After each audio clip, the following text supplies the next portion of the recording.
Assalamu alaikum warahmatullah, guys. Good morning. Thank you very much for being patient with me. So the purpose of today is to everyone's brain thinking like executives, right? These are the types of things that executives are kind of guided by in terms of problem solving within their organization. That's kind of the focus of this today. And around that, I've just created multiple case studies. And because it's not only about telling you what is it that CEOs and decision makers are thinking about. It's about, okay, well, if that's what they're thinking about, what is their kind of natural reaction? Because the reality is every single business has very similar problems. The context of the business and the kind of gravity of that particular issue would be different in businesses, but the issues tend to be the same. So the idea is that I want to kind of help build that kind of foundational, kind of almost knee-jerk reaction to what is the challenge in a business, how material it is, and what is the kind of traditional solutions around that. Then, of course, like I said, the idea is to build the foundations, and then based on the foundations, the formula is very simple, right? It's foundation plus common sense, right, usually equals the solution. So common sense everyone has, and ultimately what I'm going to be focusing on is the kind of foundation stuff. And it can be a bit daunting, remember, because you'll be working with executives, all of whom have been in the game for a long time, all of whom have a lot of experience. But the reality is that, as someone who's new to it, as someone who hasn't been there and done that, it's difficult to speak up. But I promise you, there aren't really that many variables. Let me just open the window. It's really hot. So that's inshallah what we're going to be discussing today. And whilst we're doing that, I want to make it as practical as possible. So to that end, let's go. So as we discussed yesterday, right, the idea for every business, whatever it is to create value. And a function of that value is you have to put in place the infrastructure of your particular business. So every business needs some level of infrastructure. Now, a manufacturing business will need different infrastructure to a consulting business, for that matter, right? But it will need infrastructure and it'll need some products and services, right? And the idea is that the infrastructure plus the products and services have to be greater than your cost, right? Because 1 + 1 = 2, but that's break even. But ultimately, what we're trying to do is create value. So the value in that respect is the delta. And that's how we keep reinvesting in our business and making it stronger. And eventually, growing our business, because businesses exist to create value. And there is an underlying kind of business principle, which is, you have to continuously grow. And if you're not growing, then at some point, you have to kind of understand why you're not trying to grow. Is there a strategic reason or is it a personal reason? But in theory, businesses that create value should continue to grow. So stagnation in business is not necessarily a good thing unless it's by design. Anyway, so if the idea of businesses is to create value, believe it or not, there aren't really that many things that businesses are trying to do. In the most simple terms, what a business is trying to do is do more with less, right? That's what fundamentally businesses and especially CEOs are trying to do on a day-to-day basis. They're trying to do more and they're trying to do it with less. And that is I guess that's ultimately the definition of efficiency, right? So when you're talking with decision makers and you're dealing with them on every single day, what they are trying to do is do more with less. And really what that means is efficiency. But at the same time, it's not about appreciating. So if we talk about it like this, right? So there we have basically, let's just say this is performance, right? So anything below this level of performance is underperformance, right? And this is overperformance, right? Now, it is very possible to underperform. So if we can look at this from multiple perspectives, right? So this is your kind of baseline. So you can overperform financially and you can underperform financially. Those are two scenarios, right? But you can also underperform operationally and overperform operationally. but the link between financial and operation is not necessarily always apparent, right? And again, strategically, that can work as well. So if you remember our SFO, let me write it the other way around: strategic, financial, operational, right? So we need to always be careful of this, right? And it's not the case where we always need to be underperforming in everything and overperforming in everything and underperforming. You know, I mean, this is like, you know, your best case scenario, right? This is obviously the best case scenario, but it could be, I mean, even if you're looking at it from a CEO perspective, right? Operations could be overperforming, but financially you could be underperforming, and strategically you could be wherever you need to be, right? It doesn't make a difference hugely at that respect, right? And then again, I mean, strategically could be from a risk perspective, you're performing, underperforming, whatever. But, you know, do you see what I'm saying, guys? The idea is, again, I genuinely, as part of teaching the Boost Analyst program, one of my favorite words is calibration, right? That genuinely, I like that word, right? Calibrating, because everything is about tuning and tweaking rather than, you know, redesigning from scratch. Because in many instances, CEOs don't have the ability to start things from scratch. They are kind of left in this position of doing more with less, and doing more with less is a function of calibration. And we're going to go into this in more and more detail. Does anyone want to have a quick discussion about this? Anyone want to jump in about doing more with less? If you think about it, that's kind of almost every single conversation that you have with executives, right? Doing more with less. Very rarely do businesses say, all right, blank piece of paper, let's start from scratch. We've got $100 million, let's do something brand new. I would say that 80% of conversations you have with leaders will be do more with less, and the 20% will be we have a blank piece of paper. Is anyone's experience different to that?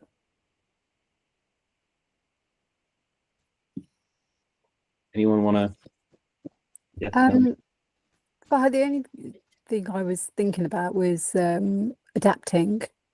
So perhaps pivoting business because of technological or something, sort of, you know, quite a distinct change. So I word, you know, when we're talking about the word adapting, right? What does that really mean in the context of a business? Now, adapting could be, you know, when you say adapting, when you say pivot, for example, right? Which business do you know has pivoted from, say, selling shoes to selling ice creams, right? Because even within pivoting, it's usually a pivoting of customer base, or it's usually adapting a part of their business to kind of maybe serve the same customer base. So for me, both of these words are kind of defined to a large extent by doing more with less, like readjusting or recalibrating in order to do more with less, right? So whereas, you know, I can imagine, for example, Amazon. Amazon is one of the classic cases of businesses. In fact, when I say classic, what I really mean is it's one of the few businesses that has truly diversified, right? So they started off selling books. Yeah. Now I think their biggest earner of money is the Amazon warehouse solutions, right? Because it's not even their kind of online. It's not even that, right? That's not their core business. Their core business, I believe, is warehouse solutions like Amazon Cloud and stuff like that. But that's where they started. So this is a true level of diversification, right? Whereas a business that's kind of selling software for, I don't know, for healthcare practices, if they're going to adapt and pivot rather than maybe selling software services for healthcare solutions, they now kind of white label their thing, and now they're reselling that white label solution rather than a branded solution. You know what I'm saying? Like, for me, it's a case of that might look like a pivot, but really it's kind of doing more with less, if that makes sense. I'm not these are loose definitions, but again, what I'm trying to get to the point of is that, you know, CEOs are kind of them 80% of their job is doing more with less. I'm just kind of pushing it further and saying adapt or die, like the Kodak example, or Yeah, you know, let's say Yellow Pages. yeah. But I mean, yeah, I mean, look, ultimately what I'm trying to get at, right, is even if we looked at it like from a spectrum perspective, right? So you've got extreme 1 and extreme 2. The reality is that CEOs tend not to work with extremes. They tend to work within a kind of confine. So they'll never go that far, or they'll never go that far. They kind of work within this kind of within a remit that they have, and that remit. And even if you think about it, when CEOs are kind of judged on, you know, what they're doing and what they, you know, a lot of the time in MBAs and stuff like that, they end up talking about the blockbusters, right? What happened to Blockbuster and you know, adapt or die. Adapt or die for me is an extreme, right? And unfortunately, in the vast majority, not unfortunately, but the reality, I should say, is that most businesses do not exist in this realm of adapt or die. They don't. They kind of exist within the do more with less. Right. And that's kind of where the 80% is. But the 20%, I agree with you. The 20%, yeah, I agree with you. Right. That's there. But day to day, generally speaking, businesses are tasked with and executives are tasked with doing more with less. What do you think? Kind of makes sense, right? Yeah. Yeah. But I mean, if there were an area of, you know, because if you think about it, right, if you talk about Blockbuster and you talk about what's it called, even Amazon to a certain extent, right, selling books online, that those kind of changes to behavior and kind of those kind of changes to technology, etc., those were kind of external factors which were kind of monumental, big, you know, like cloud, for example. When cloud became a thing, Amazon warehouse went from selling books and having an online store to selling cloud services. And I think those types of external things businesses have to take into consideration. But what today would be the equivalent of those kind of monumental shifts, you know, like moving from going to the to go and rent a movie from a movie store to then going to just download. You know, that's technology, right? So what is the thing today? Sorry, say again, please, bro. Our manufacturer Peugeot, because like in Amazon they still sell books, Yeah, and they have the web services and they have so they expanded. They didn't shift. They yeah, shifted their focus and their priorities, but they still sell books. But yeah, Peugeot they were making like sewing machines, and then they switched to making bicycles, and then they switched to making bullets, and then they switched to making cars. So Dang. they're like they completely like said full stop on this, and just everything changed except for the company name. Yeah. I must say, I don't like the new Peugeot logo, man. It looks like someone designed it on, you know, like one of those free logo designers. It's pretty bad, man. Yeah, But anyway, I wouldn't touch it. I wouldn't touch it. I wouldn't walk near it. But but as a business example, I think it fits. yeah. I mean, and again, I guess the point is that, you know, the Peugeot example again would be one of those businesses, which is, you know, these are legacy businesses. These are businesses with histories of like 100 years and stuff like that, right?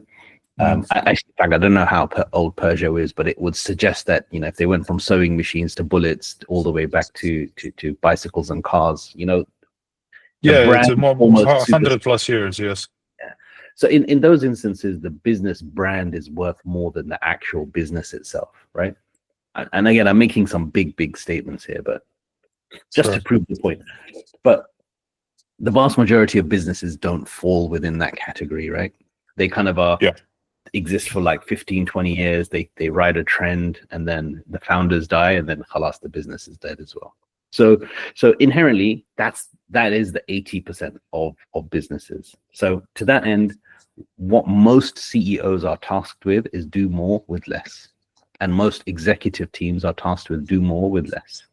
So if we kind of build upon that, right, what I'm trying to do is create a couple of scenarios just to help us hone in our do more with less kind of spider sense. So our spider sense around this, oops, sorry, I've exposed what the case is. Our case based on this is all around this. Let's do more with less. So if we can build upon that, let's go into the case. So case number one, and I want to do this like quick fire. I don't want to spend huge amounts of time because this is about, ultimately the objective here is to build your spider sense, right? So what we're starting off with, most businesses, right? And again, do more with less.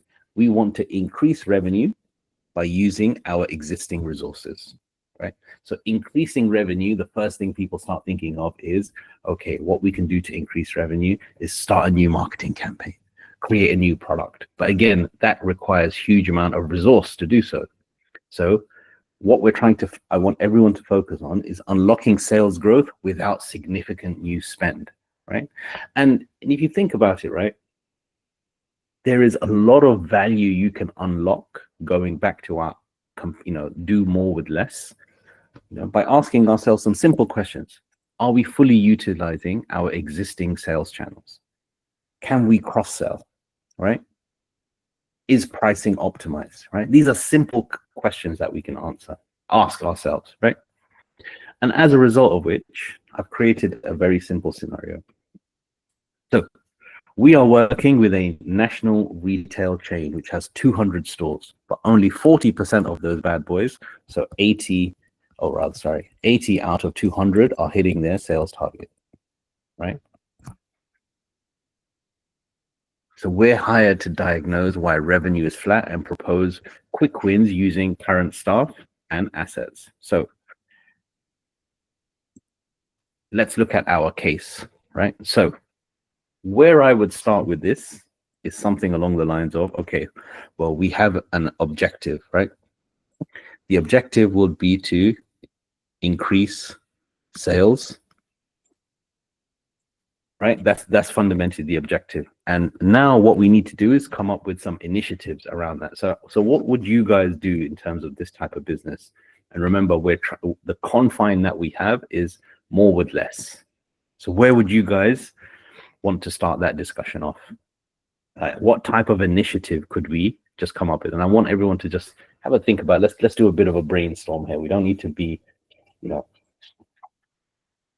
I'll start with one, right? Training staff, right? Maybe our staff are underperforming, right? What do you guys think?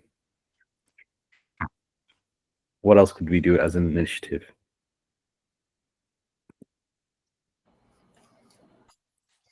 You can create sales bundles. Yeah, you can basically package, right? Package bundles, yeah. Yeah, Less package profiting bundles. stuff in a bundle with a more volume sales stuff. Yeah. So the point of bundling would be to increase volume, right? And by increasing volume, you will increase sales, right? Because remember, the point of sales, the essence of sales equals unit multiplied by price, right? So what else could we do at an initiative? So remember, it's not just that. It's also like if you have a item that you're selling. Let's say you're selling a car, but your profit on the car is 10%, but then you sell the let's say some AAA warranty or whatever, where your profit is like 95% on it. You will bundle it, so you will cover the profits with the stuff that people wouldn't buy without the item that you're selling. Yeah. Okay. So then there is increasing volume, which will increase sales, but there's also cross-selling, which should, in theory, increase. I guess increases the overall price of what you're selling as well. So I'm trying to keep it on sales rather than profit. Yeah. I don't want the discussion to turn into a profit discussion. I want to try and keep it. So cross-selling, package bundles, training staff. Upselling. Yeah, I think that comes under this. Both of these would be forms of upselling, right? But I guess the point I'm trying to make here, right, is we've got our B12 framework, right? So this is now upselling. And as part of increasing, so we will have a very clear objective. We need to increase our sales, right? So the initiatives we're creating around that are designed to do more. So everything, at a strategic level for this purpose, it would be more with less, right? That's the driving principle behind this. So all of our initiatives, which are effectively our mini projects, which will drive our objectives, need to be with this design principle in mind, which is more with less. So anything else you guys can think of? And again, I don't want to spend too much time on this because I want to move on to the next one. And I just want everyone's brain to be aligned on this one. So more with less. Training, we can train our staff. We can package bundles. What else can we do?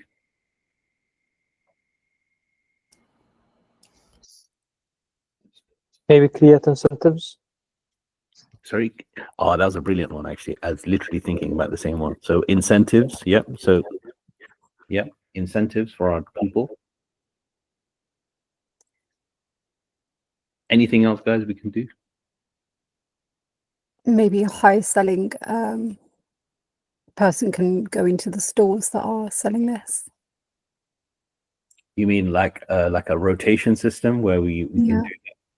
Would that kind of fit within kind of training? That would be like a training thing, right? Yeah, could do.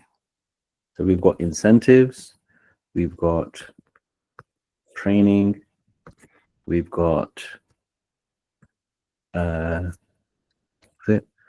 package / bundles,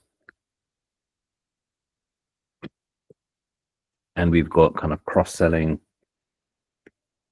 which for kind of the same thing. I'm just going to keep it at 3, right? Because once you start getting into kind of complementary things and it's no longer bundles, kind of becomes a profitability. What we're trying to do is we're trying to uplift our sales, right? So the case is on sales. Anything else, guys, that we can think of? Would introducing a new product fall under the cheap stuff? Because I feel that we're focusing on something that doesn't require a large investment. Yes, exactly. So it's sales, larger. But I think what we could do, I mean, look, if we look at the context of the business, it's a retailer, so it's not a manufacturer. So it could be an optimization, right, of Right. products, right? Absolutely. I think these are all good ones. Anything else we can think of? So this is a retailer. I joined late, so I'm not totally following up what the case is. So sorry, guys. No worries at all, bro. It'll be fine. What I'm going to throw one out here because even I'm thinking, would this be included? Now these guys are 80 out of 200 stores are doing good, or doing not even good. They're hitting their target, right? Right. So we're talking 40%. Do you think maybe just actually assessing which of these stores is a good, right? Do you think that would be a good idea? Like cutting out losses in some of this? Yeah, trimming the fat. Yeah, I think so, because if if they've got that many stores which are underperforming, that means maybe their footprint of stores is super low, right? Sorry, the footprint of their stores is too high, and there isn't just enough. You know? So maybe reducing shop floor, right? Just So reduce. there's not enough footfall, yeah. So yeah, so it's like a portfolio optimization, right? Anything else? So You guys probably can- analytics on the sales, what's happening, that follows the same thing. So why those stores are not selling properly? Is it? I think the analytics part would be an enabler of any of these things, right? Before you make any decision, there would have to be some level of insight to make that decision, right? So before you start reducing the shop floors, you would have to start analyzing, right? Before you create bundles, you would have to do analysis. Before you do training, what is it that you know what I'm saying? So anything else you guys can think of? I'm not sure there is much more than this, to be fair. Can we inject AI in this, or just something else? AI again for me would be a functional. I mean, AI again could work across all of these things, right? It would be an enabler to making these things happen. So for the time being, let's keep it simple. But I just want to remove this because I'm going to use this area to draw, right? So the objective,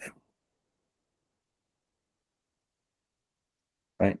So the objective is fundamentally do more with less. In this respect, what we're trying to do is increase sales.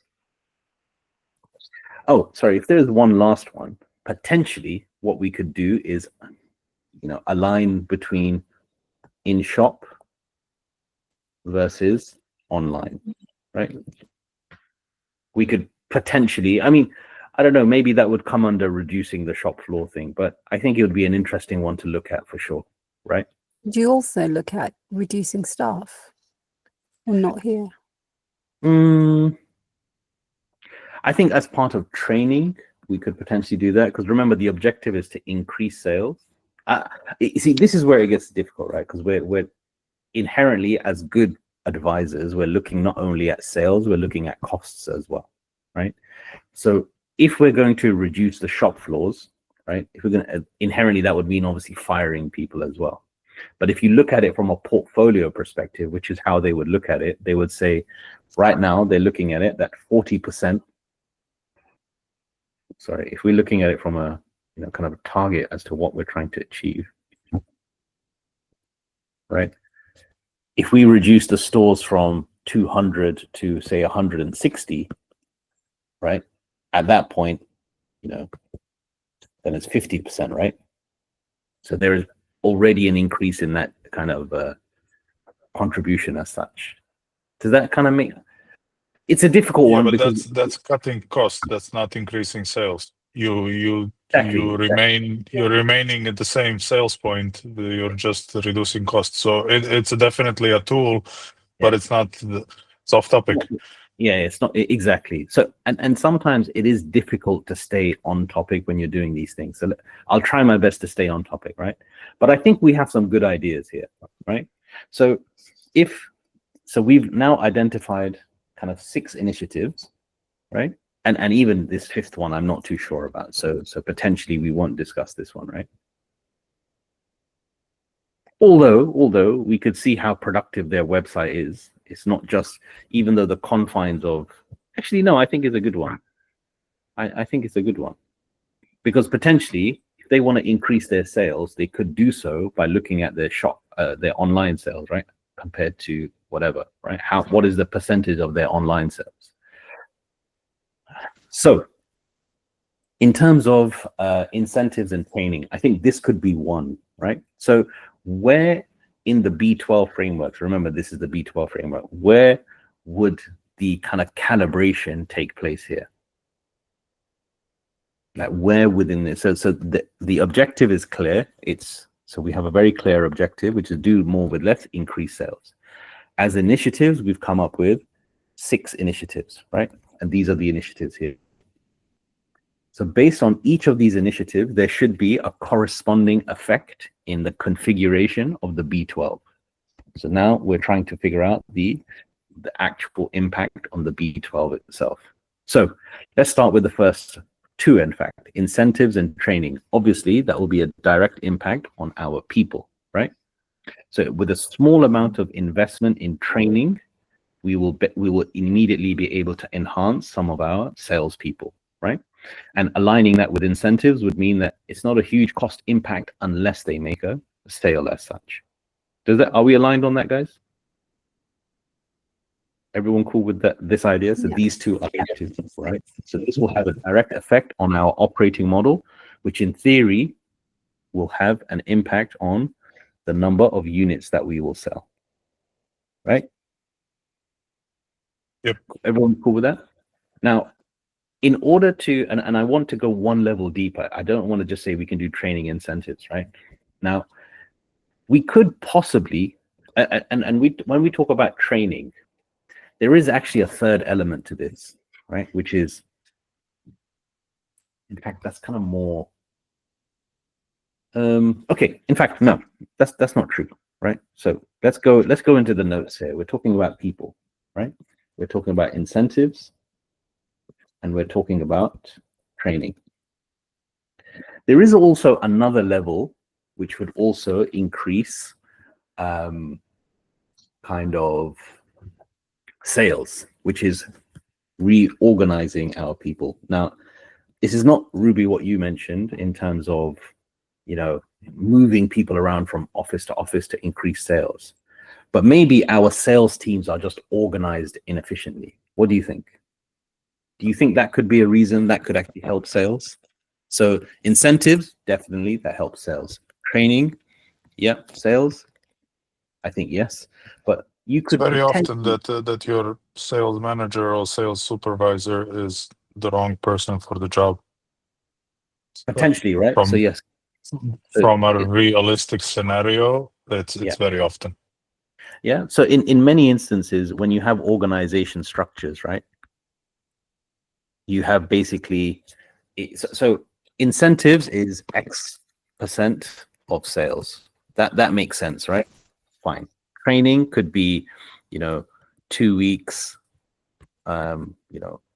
Maybe not 2 weeks. 2 weeks would be aggressive in a kind of retail sales outlet. It could be a 2-day training workshop, right? 2-day workshop, right? And it could be even online that you have to do in your own time type thing, right? And reorganizing sales teams, like exactly as Minos said, there could very easily be a case where the sales manager is just are not effective, or maybe there is just, like we said, the training of these people may not be good, the incentives of these people may not be good, but the organization may not be very good.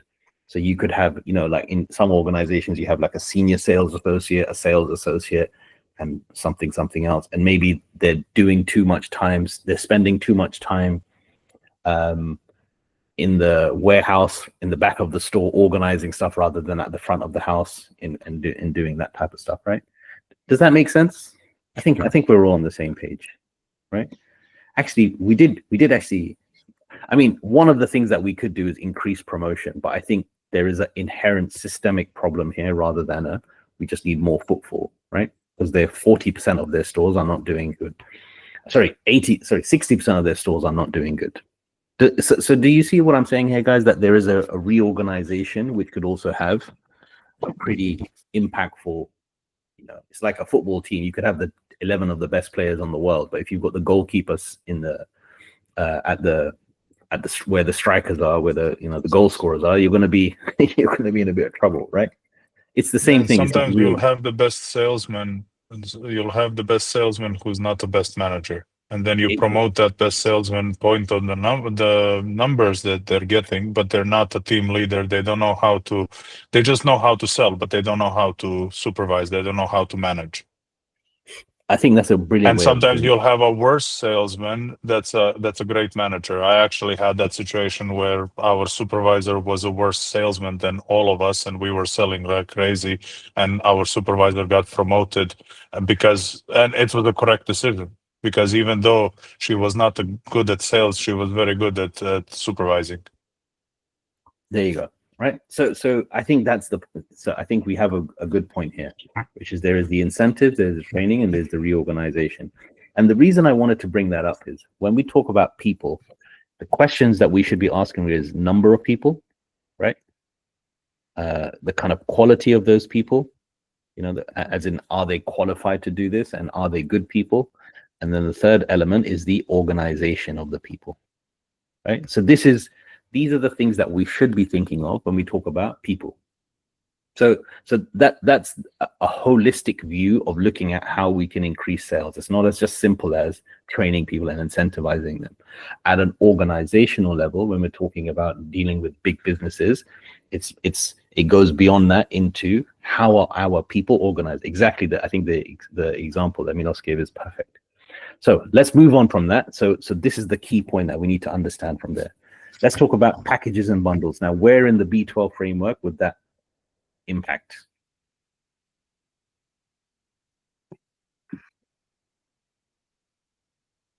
Under the business model and promo? So absolutely, it would be here. Yeah. So we've got products, right? And we can do both of them, right? So slightly different, but we can do both of them, right? What do you guys think? Price and product together is how we can create some bundles. Yeah. Yeah. I'm not sure Kind of what makes sense. because I skipped the first few lessons, so I don't know what the B12 framework is. But I mean, when we do the whole course again, I'll join. So I don't want to waste time on that now. But you can also have the attractive products bundled with the less attractive ones, which would be upsell or cross sell. Absolutely. But just very quickly, right? When the point of the whole B12 is, what are we doing? Why are we doing it? And how are we doing it? And the idea is that when we're doing business, whenever we're doing the kind of, whenever we're designing and configuring businesses, what we're trying to do is we're trying to find the correct calibration or configuration between the three, the what, why, and the how. So the why tends to be around the money, the what tends to be around the direction, and the how tends to be around the operations. So these three things have to be calibrated in order for a positive outcome like increased sales to be aligned. So that's why we started off with the objective. The objective is to do more with less, i.e. increase sales. We then created some initiatives, which are these here, right? And based on that, we then need to ensure that there's a calibration between, so we've decided, we designed the what, then we need to ensure there's a calibration between the why and the how. So the first one was incentives and training. We calibrated the how, the people, number of people, quality of people, the organization of those people. But when it comes to the how, which is our bundles, right? And even 3 and 4, optimization of products, that would happen here, right? Our packages and bundles would be a combination of product and price, right? And potentially a little bit of promotion as well, right? And maybe even price it. Maybe some stores that we agreed, they have a better quality of footfall, and henceforth some promotions you can do, rather than say across all of our stores there's a promotion. You can say, well, actually, this store is underperforming. We can do a promotion there to drive more footfall to a particular store. Does that make sense? Yeah. Yeah. So again, the idea is, it's never, these things are never like just one thing. Adjust this and inshallah everything will be fine. There is a configuration, both, and the keywords for me are always, so there's a configuration at an independent level, and then there is a configuration at an interdependent level, right? And that's in essence what we're talking about here is MICI, right? So mutually exclusive, cumulatively cumulatively exhaustive, right? That just means we're capturing everything. And that's the point of doing it like this. So even now 3 and 4, we can do that, yeah, right? 3 and 4 would be captured here. Now, if we were talking about reducing shop floor, right? Or optimizing our portfolio, where would we be looking at that from a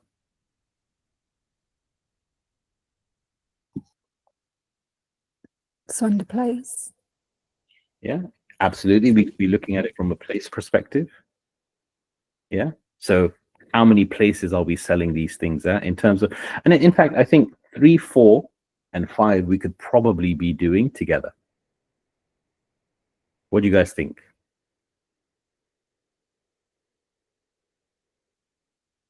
I think so.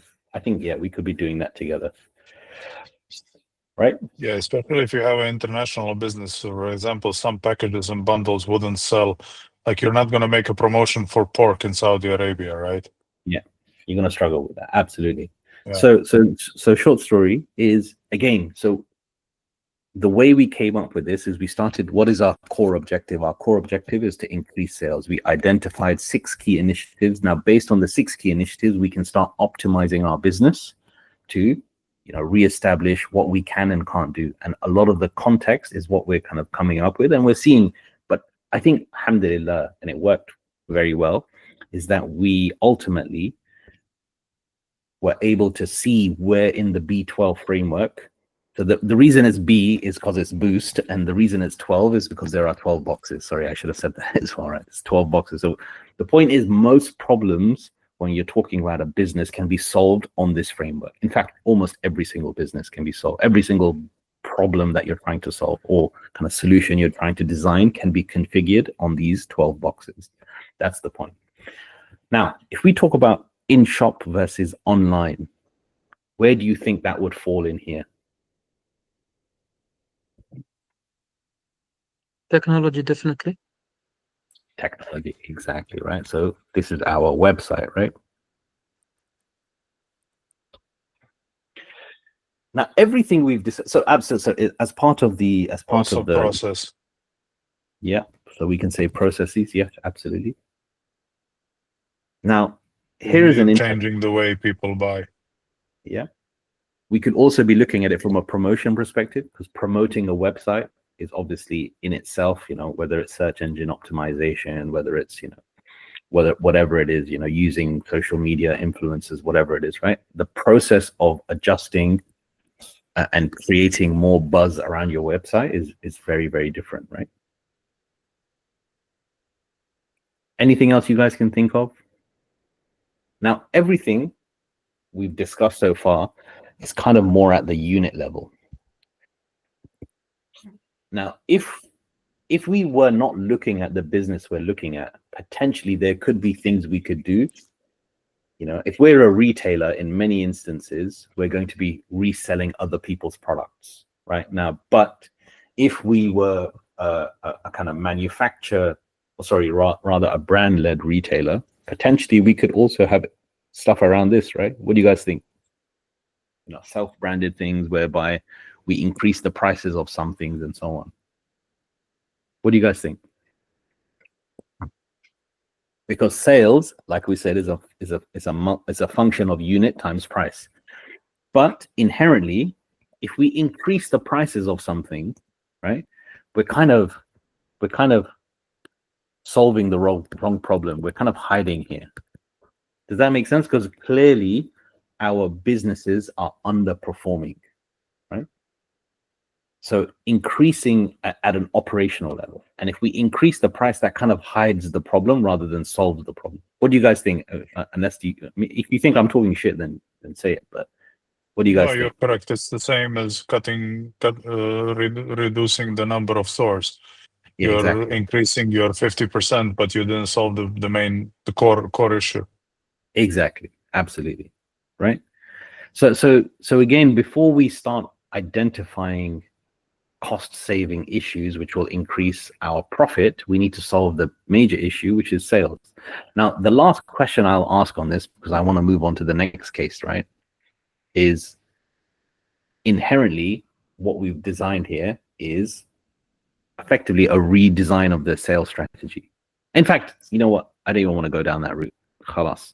So this is just one example of it. Now let's move on to the next one. I want to keep the creative juices flowing. So now, how can we, so we've now, that project is finished. How can we reduce costs without damaging productivity? And this is an important one. And you can see, guys, there is two elements to this. There's reducing costs, but it's with the balance, right? So there is cost reduction without damaging productivity. So there's always a balance here, right? So in many instances, a lot of organizations, what do they do historically? Historically, this is a thing, right? So there's reduction of costs and then damaging productivity. So a lot of customers, as soon as this whole, you know, as soon as the kind of offshore call center thing started, they moved all of their call center offshore. And now a lot of them are bringing it back, and now a lot of them are now using AI to do it, right? So that calibration has to be done very well, because a lot of businesses lost their kind of customer service levels when they move things offshore. So it's a case of trimming fat, but whilst preserving operational strength. It's not just about losing weight. It's about having a six-pack. I know that doesn't make any sense, but whatever, right? So in that respect, the kinds of questions we should be asking, or rather management would be asking, is where are we overspending? What costs are fixed and which ones are variables? And can we obviously automate and outsource? So let's now imagine we have a logistics company, rising fuel and labor costs, right? Shrinking its margins. They want to cut 15% in operating expenses without layoffs. And that's the important part, right? Where do we start? What do you guys think? What kind of what do we understand from this, right? So let's just say, so we got sales equals units times price. That's how you get your company has experienced rise fuel and liquor and its margin. So this, at this level, they're not trying to change anything per se. All right, sorry. At this level, they're not trying to change anything per se, but they are trying to. So they've got this much revenue. So their revenue is fine. They're not trying to change this. What they are trying to change is the dynamic within this. They're saying that they are currently making, that's their cost, and this is therefore their profit. But they want to increase this by an additional 15% without touching labor. Are we aligned on the problem statement here, guys? So what they're trying to do is they're trying to add a little bit more, right? That's what they're trying to do. So revenue. So we're not slash- talking about increasing revenue. We're talking about cutting costs now. We're talking about cutting costs without touching the people, right? Mhm. And remember, this is a logistics company, and it has experienced rising fuel and labor costs, right? Which, as a result, is maybe reducing. route calibration. Let's get to that point on the next slide, right? But I just want to make sure we're all on the same page. So the revenues, we're not going to be talking about this. There's nothing to discuss here, right? But obviously, revenue minus cost is where we're going to, you know, where we as a business are going to find this additional 15% of margin, right? Now, within that, the key thing here is, you know, there are two types of costs affecting a business. One is direct, and we spoke about this, and one is indirect. Now, labor is usually indirect, but we're not trying to touch that. And usually that's the part of a business where there is the most amount of labor is usually one of the biggest parts of that cost, right? But in terms of direct costs, and if you guys remember the difference between the cost of goods sold versus expenses or indirect, right? So labor is something that you have to have all the time, but your direct cost is what it is that you provide as a service. How can we reduce the cost? It would be an interesting one, actually. And Milos, I would like to hear from you, because I actually don't know the answer. What would be included in the direct costs of a logistics company? I haven't worked in logistics, but if I understand it well, direct cost would probably be the vehicles. The vehicles, and fuel.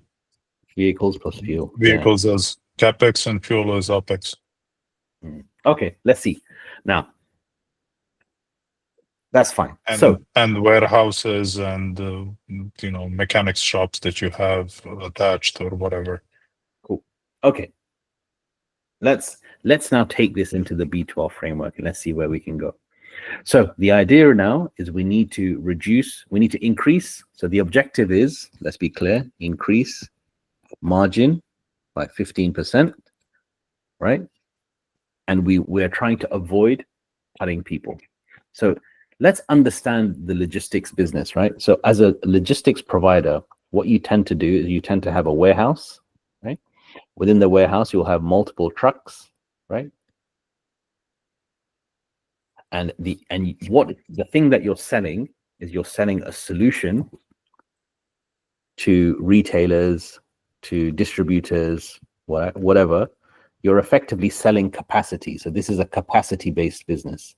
So the amount of warehouse space you have multiplied by the vehicles you have is effectively the service that you're selling to your distributors, to your customers, right? Is everyone aligned with that? And then obviously there'll be some layer of technology which allows you to integrate seamlessly into those businesses. So then you're there almost like a fulfillment center, right? Does that make sense, guys? So when these guys get an order from their websites, right? So there'll be $100 order. The retailer then tells its warehouse, which is usually being provided as a third-party service, this needs to go to John in Scotland.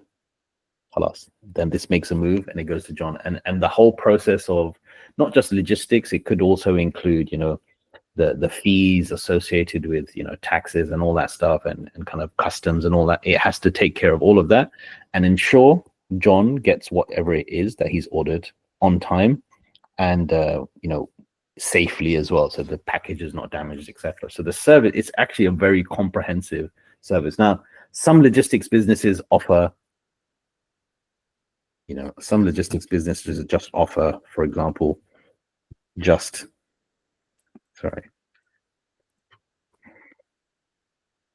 some logistics businesses offer just this, some offer just this, but let's just say for argument's sake, we offer the whole package, so that basically we are an end-to-end logistics provider, right? So our objective now is, because there is an increase in fuel and labor costs, we basically need to find savings in our business of approximately 15%, excluding people. So what types of initiatives can we think of? And just to start things off, the first thing we can do, sorry, did someone want to jump in?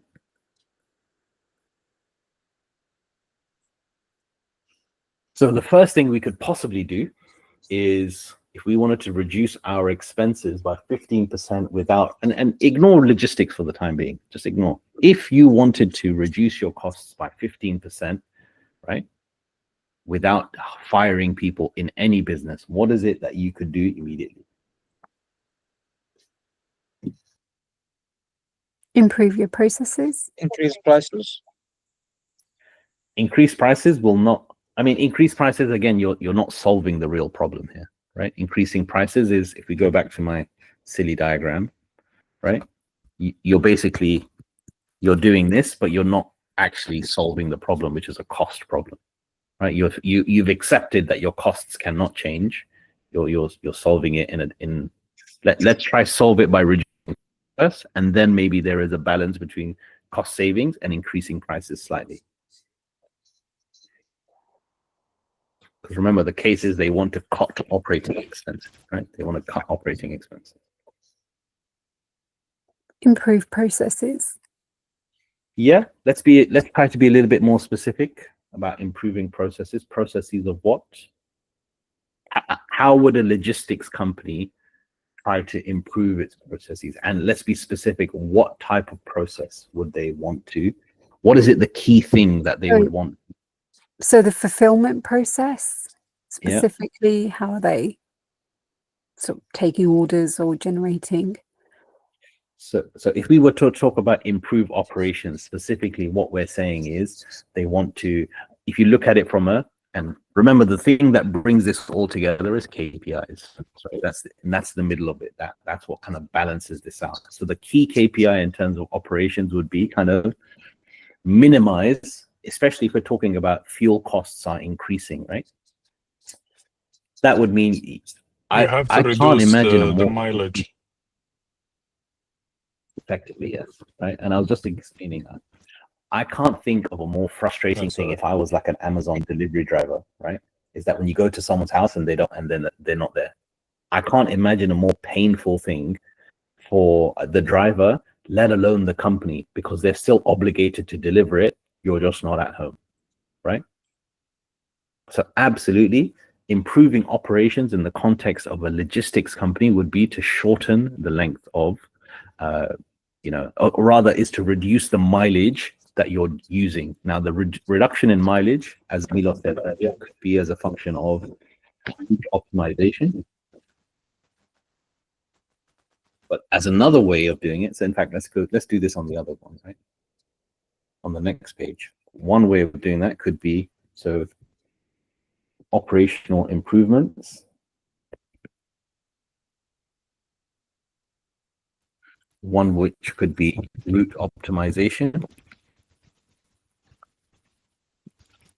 One of which could be something slightly more out of the box as such, which could be ensure, or rather minimize which again, sorry, operational improvement could be reduce mileage. I think that's the key thing here. So if we're going to reduce mileage, we'll have multiple initiatives under that. So there'll be route optimization, and there'll be obviously minimize. What is it? The receiver? What are they? I Like don't know. failure, So delivery failure, or there you something go. like that. That's the consulting word, delivery failure, right? We need to minimize delivery failure. Is there anything else that you guys think we could do? You might want to relocate your central warehouse, which might be under the route optimization, but like if you can avoid certain roads because maybe your warehouse is in a very expensive location, or it's in a wrong location, so you have to like drive a lot to your customers. So I think there is definitely a level of asset optimization, 100%. So, and it's not, and I don't mean here, I'm not including the cars themselves, right? What I am including here is just, I'm talking about the warehouse, right? The warehousing. So there is a route optimization, which is at the kind of vehicle level. And then there is the asset optimization, which is at the warehousing level, right? So if you have a map, you know, what you would have is you'd have central distribution hubs. And then within that, you'd probably have smaller hubs, you know, within kind of districts, in order to reduce the costs. Maybe if you move this from here to here, you could possibly reduce your costs significantly, right? Another way of doing it would be so when we talk about asset optimization, we could say maybe we don't need such a big hub.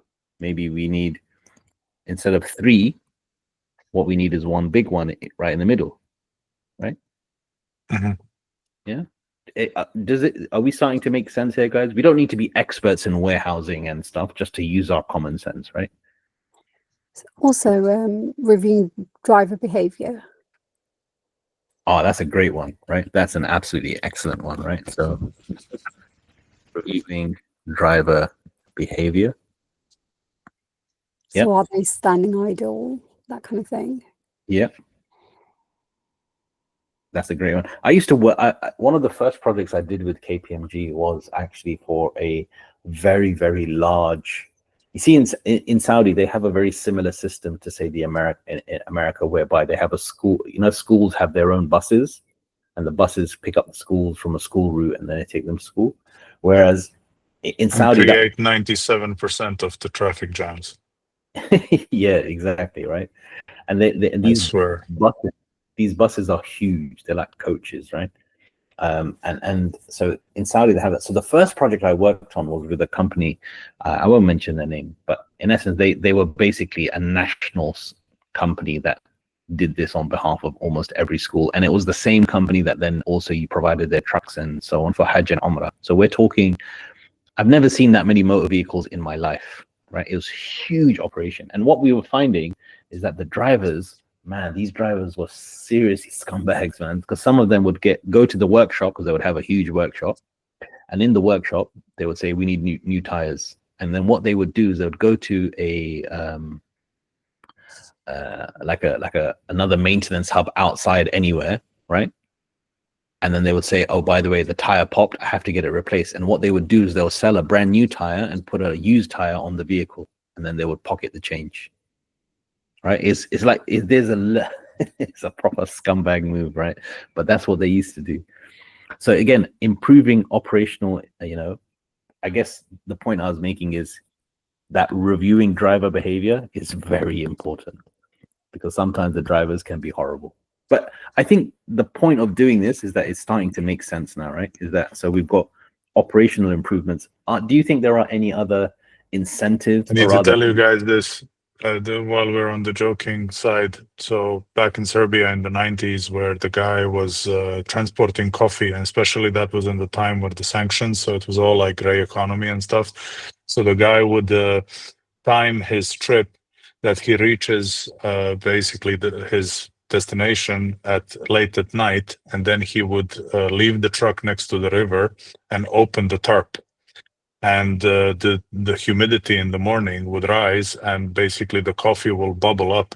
So basically he would pick up like 9 tons in Italy or whatever, but then when he delivers, he's delivering 10 tons. Oh my goodness. Yeah. I have these stories. I mean, That's when it crazy. comes to this, yeah, the ingenuity of these people, like what they think about, and it's like, this is a driver who had like 3 houses and 2 apartments, and then you're like, but he's just a driver. He has only like elementary school. He didn't even finish high school. He's a millionaire. That's crazy. That is absolutely insane. And you see what I'm saying? So improving operations is obviously is a big one. But yeah, there's a lot to it rather than just that. But so we could have easily started off by increasing revenue, but then you're hiding the problem, you're not solving the problem. So any other initiatives we can think of? Because that one initiative is significant, right? And even this one initiative itself will have a huge impact on. So we're not really going to be talking about. It's a lot of that. Oh, sorry, would the change in timings count in separate? Because if you change timings, you can avoid the traffic jams, but you can also avoid the time when people are not at home to receive. So I'm not sure if it falls as separate or within one of these. I think it would come under kind of route and planning optimization, right?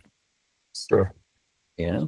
But yeah, I mean, I like the idea, but again, when none of us are experts in logistics, but inherently there is a ton of stuff that we can be doing at an operational level. So, and the point is that we're probably not going to touch anything at a business model level, right? Unless, again, so if we come up with all these different amazing things under our operational improvements, right?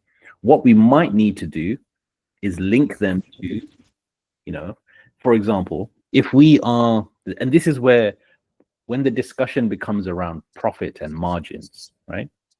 If we link some of these optimizations that we're talking about at this level to kind of business model, so potentially we can reduce the price of some of our services if we can agree that actually, and let's talk about this, right? If we say the timing window, the most effective timing window, which ensures that people are at home, right? That our route optimization, right? Maybe the core saving is at this level. Let's just say we're trying to save, what was it, 15%? I think these are one. Just say that by doing these two things, we get 10% of the contribution that we're looking for. Maybe that needs to be linked to some kind of product or business, something like this, and we can unlock 10%, right? And that could be, we'll do nighttime deliveries, right? Just as an example, I'm not saying this is the way to do it, right? But you see what I'm saying? It's not just as, yes, we are focused on reducing our costs. We look at our operations and optimizations within that. But it could be the case where it has to be packaged with some new pricing and new promotions as well. And it's not just a simple case of increasing the pricing. What we could do is, look, we know it's inconvenient to deliver things in the evening, but we could actually give you a price discount as a result of that. Does that make sense? Well, also, like in Abu Dhabi, you have times where the trucks cannot go on certain roads, or they will be charged extra if they go on certain roads at certain timings, like from 9 in the morning until 12. Yeah, absolutely. So in the UK, we call this congestion charging. So absolutely. Right. Yeah. So to avoid congestion charging, what we can say is we can offer better, rather nighttime deliveries, which could therefore reduce our costs, and therefore we can pass that cost on to our customers, or part of that cost reduction to our customers, right? And again, we would have to rethink what does that mean and how does that work. But any other, before we move on to the next one, because I think, none of us are experts in logistics, but I think there is a definite thing here. I mean, a lot of the things that we've spoken of, a lot of this would be, technology based. A lot of this will be people based. A lot of it will be process based. So again, improve operations, absolutely, but that would be at a people level, process level, the technology level. But I think the point to be made here is that you can align your operating model with your business model to, again, increase your margins by 15%, right? So it's not The last thing I could think about is if you reorganize and maybe outsource. So, for example, if you have some routes that are busy, you can bring without cutting your cost and without firing anyone, you can move some of the drivers. If you go back to that side where the map is, the slide where you drew a little map. Yeah. So so for example, if you have some of these locations and you can move the people from there and then outsource it to subcontractors, which is what a lot of these logistics companies do. Yeah. They hire, instead of having their own trucks in certain routes, they have subcontractors working there, like small local subcontractors. Yeah. So in essence, that would be a people-based decision with the introduction of maybe having subcontractors, right? But And that would this would usually be with cutting your labor people. Like you would cancel some routes and fire those people. But if we're trying to preserve the number of employees, maybe rotating them, reorganizing them. So this is an interesting one, and I will finish it on this one, right? Because let's talk about, because a big part of the issue that we have here is people, right? And one of the kind of design principles of what we can and can't do was basically we were not allowed to reduce the people, right? Now, reducing the people, you can look at it from the perspective of firing people. But just because you're not trying to fire someone doesn't mean you can't reduce the cost. So what is the average? Okay, let's be, so reducing the hours is probably something that would kind of fall within this, right? So let's look at, I want everyone to look at your kind of traditional employment contract, right? A traditional employment contract would say X hours, right, for Y money, right? That's usually what it would look like. And when for me, when it says reduce the people, a key thing is we cannot reduce the people. So in essence, for me, that means that this contract is sacred. We cannot break this contract. But normally what would happen in these types of organizations, and one thing that we would have to look at, right? Incentives. Now, incentives are not protected by your contracts, right? Incentives are subject to performance. So if we're talking about things which are subject to performance, right, and subject to business needs, that's an important one. So what we could look at is we could increase our kind of, we could revisit how people are being incentivized and are we calibrating their incentive correctly? That's one element. And the other thing I was looking at is overtime.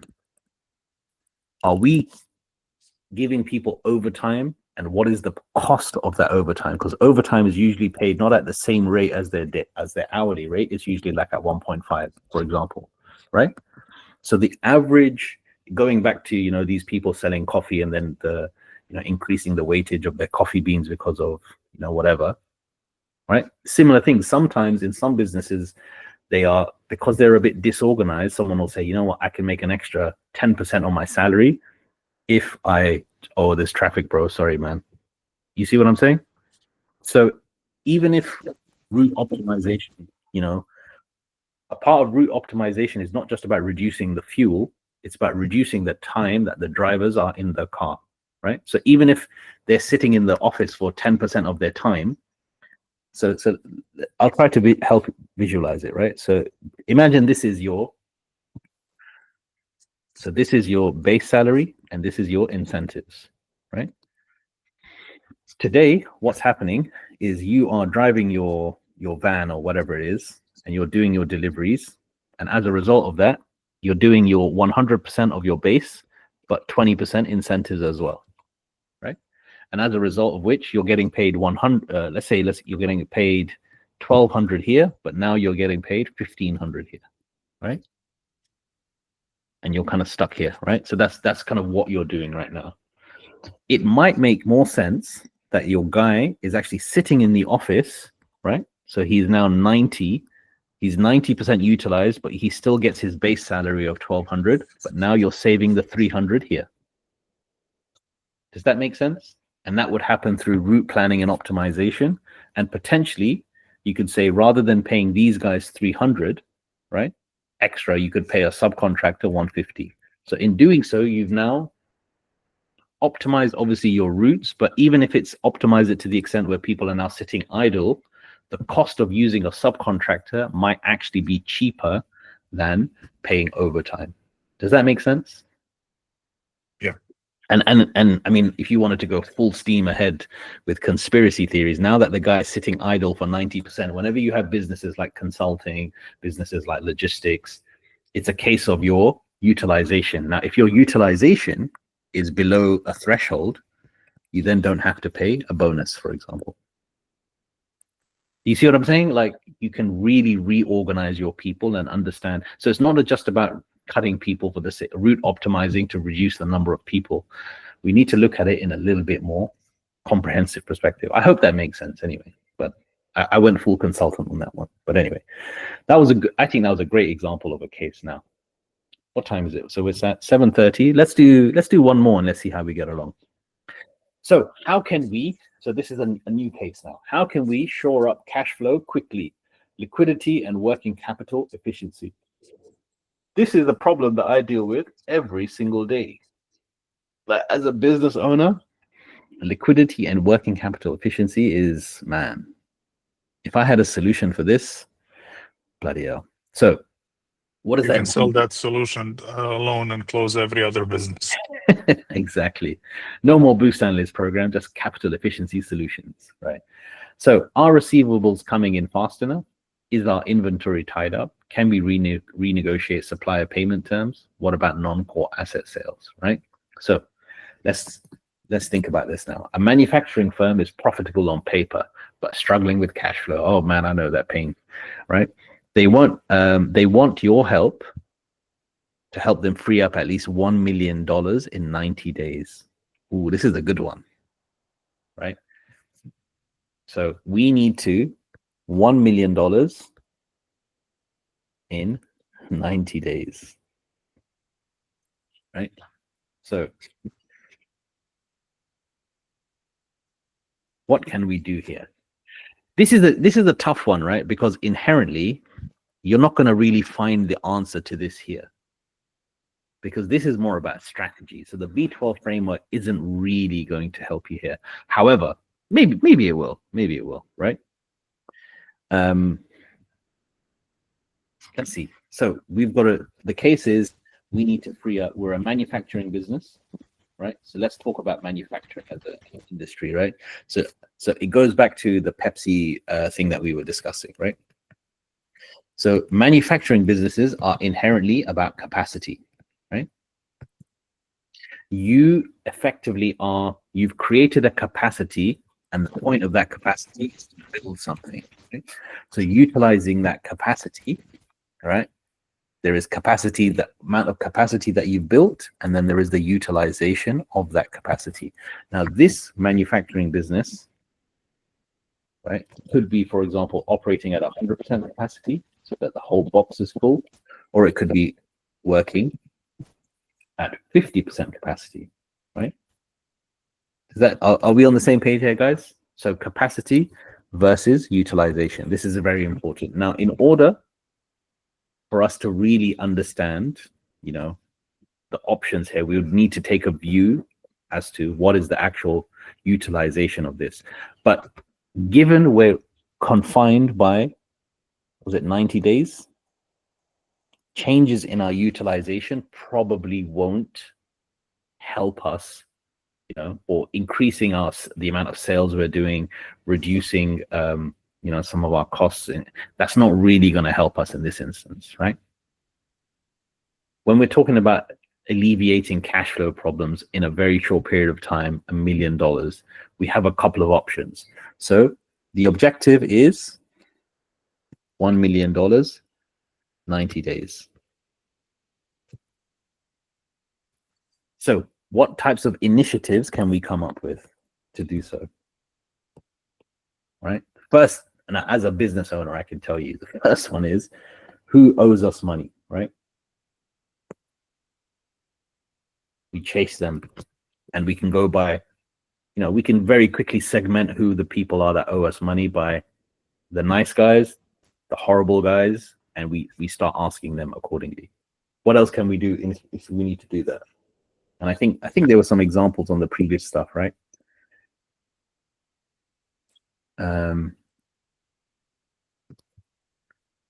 So we've got inventory. We can do a quick sale of inventory, right? So at discounts. What else can we do? We can sell some assets. We can sell some stuff,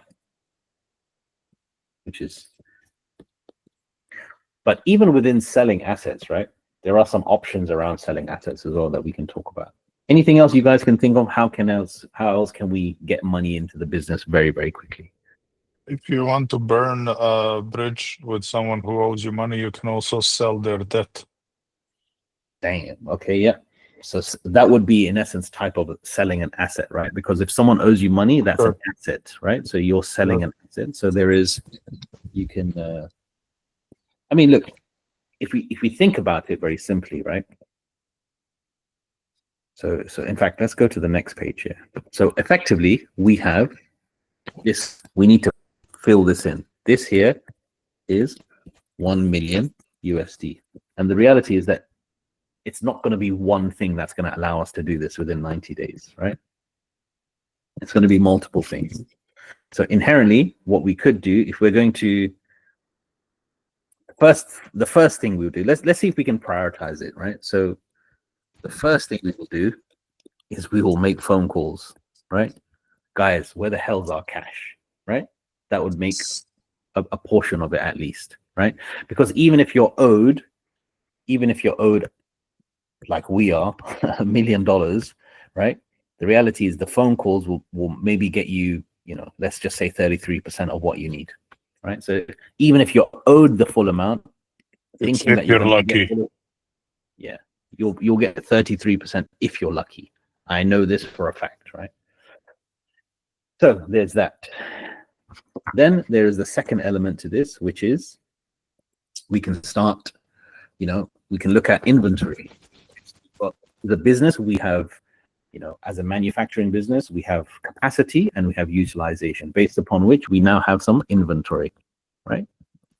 Let's just say 20%, we can capture 20% of this. However, let's think about the dynamics of selling inventory, right? So we're gonna probably have to sell it at a discount, right?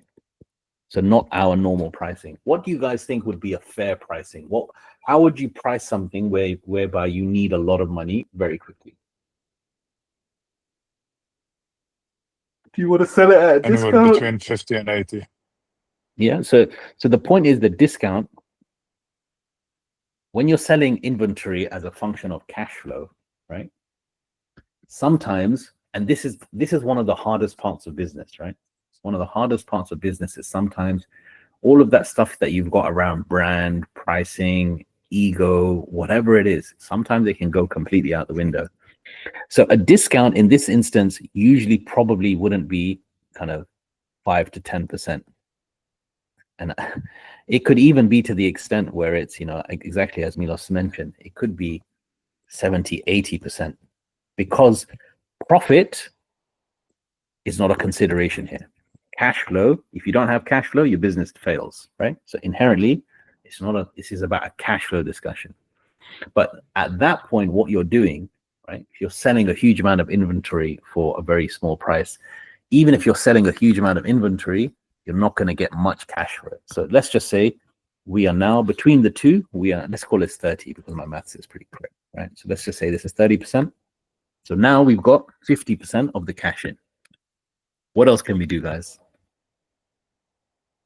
So we're 50% there.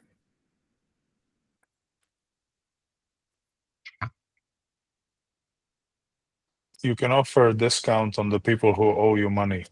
Like if someone owes you like 5 million, you can tell them like, okay, if you can get me like 500,000, like I'll write off, I don't know, 15% instead of 10%. Is that falling under calls? Yeah, I think so. That would be that Okay. basically just you're saying, give me some bloody cash, man. What's wrong with you? Yeah, Right? yeah. Yeah. And you can call in new investors, New investors is like a like a hard round of funding. Yeah. So 90 days for investors, new equity right. investors, is probably difficult. So yes, it's Go to true. the bank. Yes, you can definitely go to the bank, right? So let's say, I don't know. Now, normally the bank could actually provide a lot more than what we're saying here, right? But it depends on your relationship. And I'll give you a real example here, right? As a business, Boost, and I don't talk about our other business a lot, which is ARPA's. ARPA's right now is probably owed about $1 million, right? Of just businesses that owe us money. And because our business is based in the UAE and does a lot of business in Saudi, banks in the UAE won't lend us money and banks in the Saudi won't lend us money. It's crazy, right? It's a crazy dynamic. So as a result, the dynamics of your business very much determine how much they are going to lend you and if they are even going to lend you, right?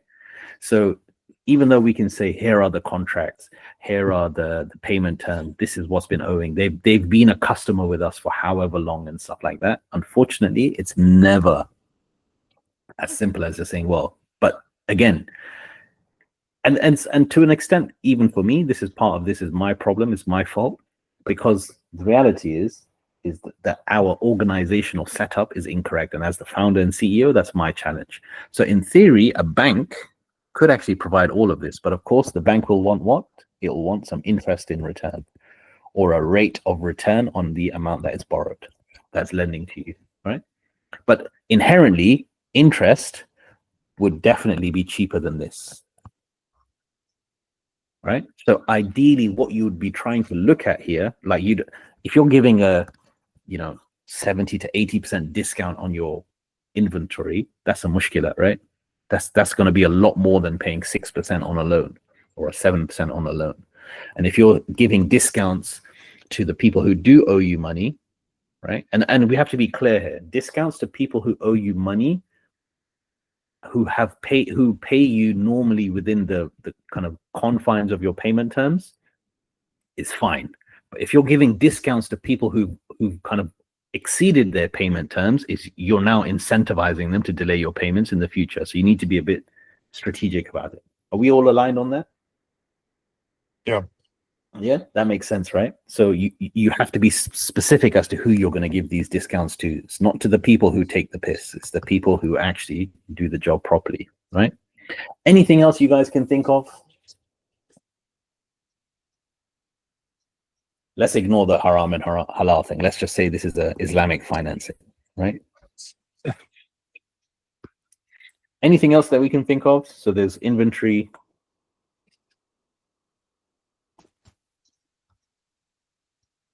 Let's just do sale of assets. Lawsuits, but also I don't think that will fall in 3 months.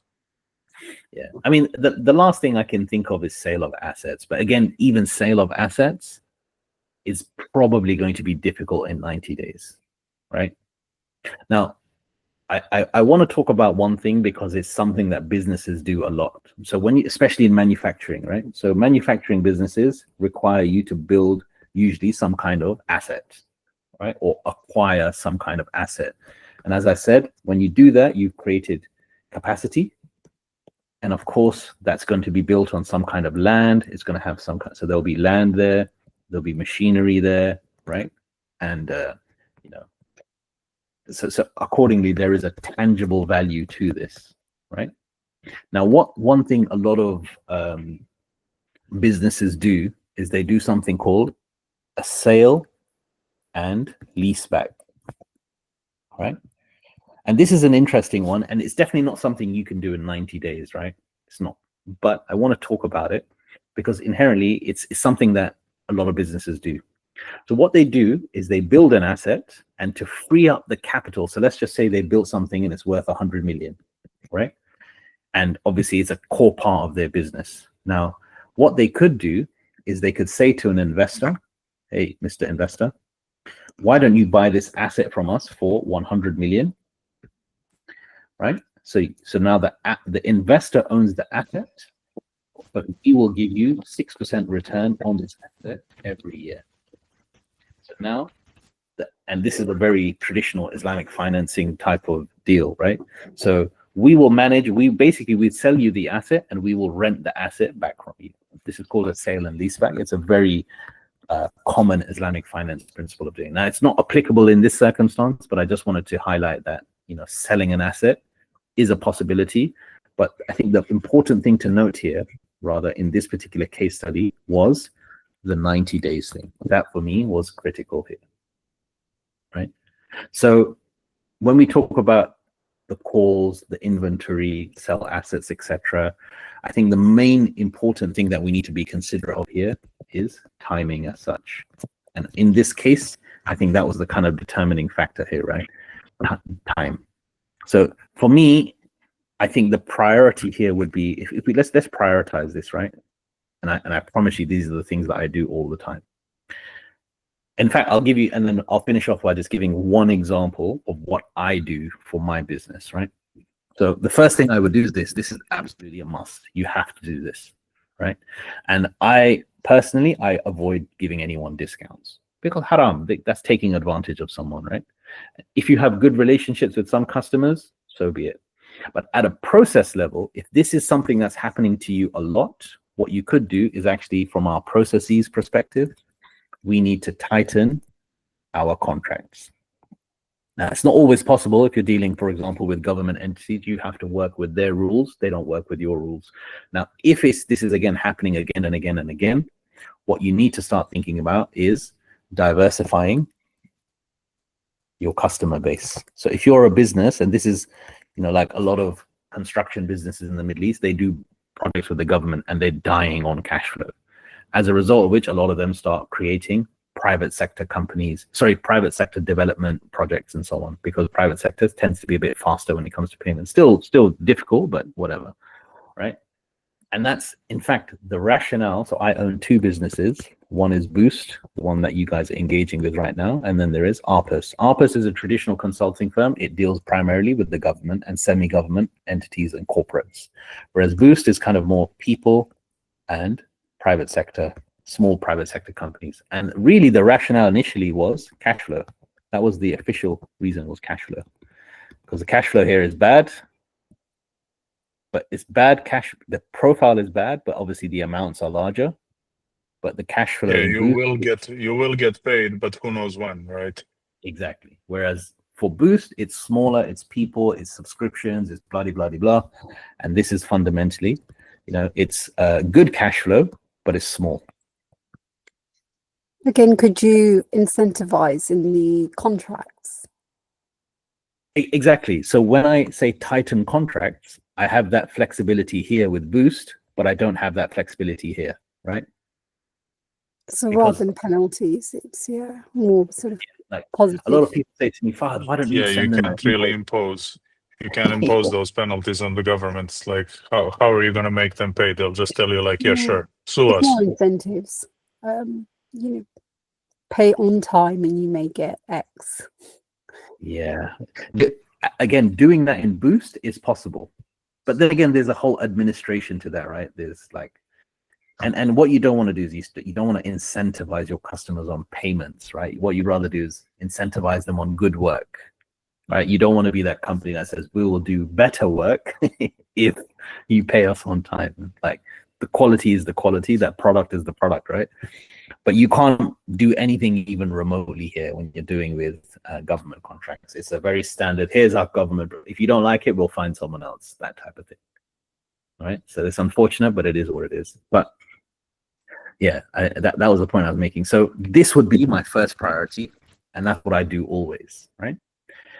In my business, it's not that we can sell inventory for cheaper. Now, what I've done rather than doing this is I've actually created a diversified, affects the same business, but a different kind of user experience of that business. And I've targeted it differently to different customers, right? But it's the same, you know, there's a skill set that we have, and then therefore we're able to design and do projects at a smaller scale. So that's another thing that I've done. Now, as I mentioned, I don't have access to a bank because of the way our businesses are structured. And inherently, that's a failing on my behalf, right? But what I do have is a pretty awesome, this is a terrible strategy, right? I have a pretty good phone book, right? So what I do is I call my friends and I'm like, bro, listen, who wants to make 10% in 3 months? And normally what that comes back with, yeah, I would love to. And so what I do is I'll say, okay, cool. Take care of all of this, right? So you give me $1 million and I'll give you 1.10, right? Or rather, sorry, not 1.10, but you know what I'm saying, 1.1, right? In 3 months, right? And it's not guaranteed. So we keep it Islamic. That's also so bank. the idea is effectively it's bank, but it's kind of Yeah, bank would it's be the same. It's the same solution. It's like Like a bridging loan. who's lending you money. That's a different thing. Like whether it's one bank or the other bank or your in-laws or something. But it's the same solution of borrowing money to cover your cash flow, right? It's like a Yeah, bridging absolutely. loan, isn't it? Right, Yes, right, exactly. Exactly that. It's a bridging loan, right? And that's how I end up having to do it. In fact, we're in the process of negotiating this right now, man. I'm gonna phone up my friend and say, bro, give me some money, man. I'll give you some return. But ultimately, the risk that this person is taking is whether or not the foundations of your business are solid. Now, if it were the case where the foundations of our, alhamdulillah, we've been in business since 2017, 18, unofficially 16, but 17, 18 is when we started doing, real money. So, alhamdulillah. So we have a track record and these are people I trust and blah, blah, blah. But point is, that's how these things work. So I don't know about you guys, but I genuinely felt that this was a very, very interesting and useful session. It kind of got people's brains thinking a bit more than just listening to me talking for a little while. And I think I would like to explore more of these. Do you guys want to do one more, or because it is 8 o'clock, but I appreciate I started a little bit late. What do you guys want to do? I'm cool. In fact, let me do this. If someone wants to, I've got 2 more cases here. What would be nice if I shared these in the group, and obviously Osman will share the video. If anyone wants to kind of just sit at home and do this on their own, even if it's on WhatsApp, you don't have to do anything dramatic. Send it across and then we can review it, because I think we still have one more weekend between, because I want to start the new iteration of BAP in the new after Eid, right? So I think we have one weekend in between, so we can have another session on this type of stuff. But I really feel that this is helping people get to a better understanding of business rather than just listening to the basic skills. And I'm actually going to definitely incorporate this stuff into more of the stuff we do going forward. What do you guys think? Yeah, that's a good idea. So let me send some stuff across in the group. Whoever wants to do it, you're more than welcome. I'll review it and we take it from there, inshallah.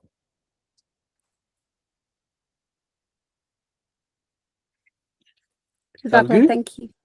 Well, yeah. All right, guys. Well, thank you very much for joining that. That was an experimental session, but I thought it went really, really well. And Osman will be sharing the recording soon, and I'll share the notes as well. Farhad, just one question. I mean, sorry guys, I took a lot of time today. When you send the YouTube video link, I check and there's no, like, previous sessions are not in the videos. It's always like a single. Are these like hidden or not public or something? Because I would like to review the sessions because I joined on like session 7 or something. Osman will send it to you. So Osman, what Osman will do is for the whole cohort, for this cohort of the Pepsi stuff, session 1 all the way to, I think, on session 6 now. Perfect. 7. Thank you so much. He will reshare everything. I'll Guys, share yeah, next weekend is Eid. I would like to wish you all happy Eid. Appreciate it, bro. And enjoy, spend nice time with your families. And do case studies. Thank you. Enjoy your time, guys. And yalla, man, enjoy the weekend, and inshallah we'll catch up in the all right. Thank Bye-bye. you. Yalla, guys, take care. Assalamu alaikum.